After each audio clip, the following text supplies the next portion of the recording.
Lira, naririnig ko ba sinasabi mo? Anong gusto mong palabasin?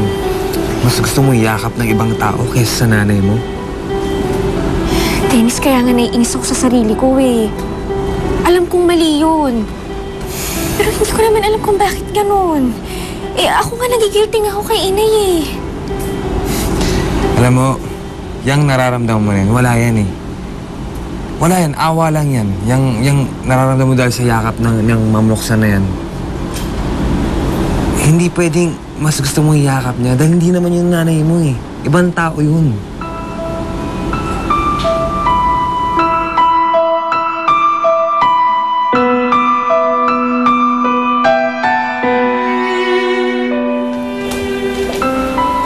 Vanessa,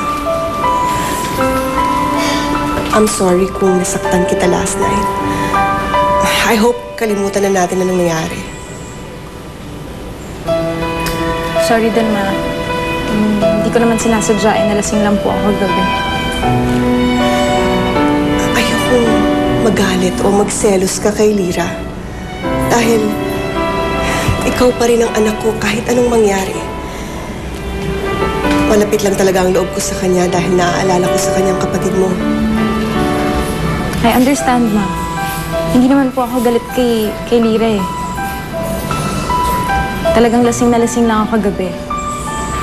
At tama po kayo, talagang madaling makagaanan ng loob si Lira. Lalo na ngayon na may parte ni Angeline na nasa kanya. Hindi ako galit sa kanya.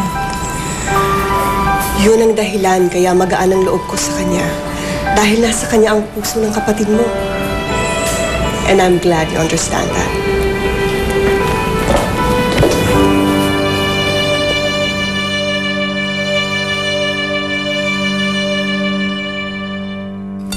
Ano? Tinulak ka?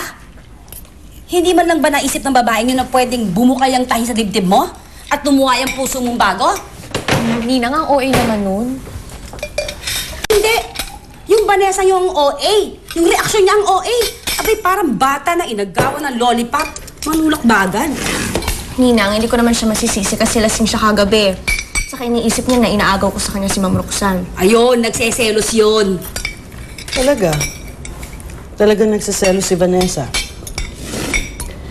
Kaya anak, huwag ka na makikipagkita kay Roxanne. Nay. Ayoko nang lalong magselos pa sa'yo si Vanessa. Kaya sundin mo na lang ako. Iiwasan mo na si Roxanne. Huwag ka nang lalapit sa kanya. At simula sa araw na ito, hindi ka na makikipagkita sa kanya. Maliwanag ba yan?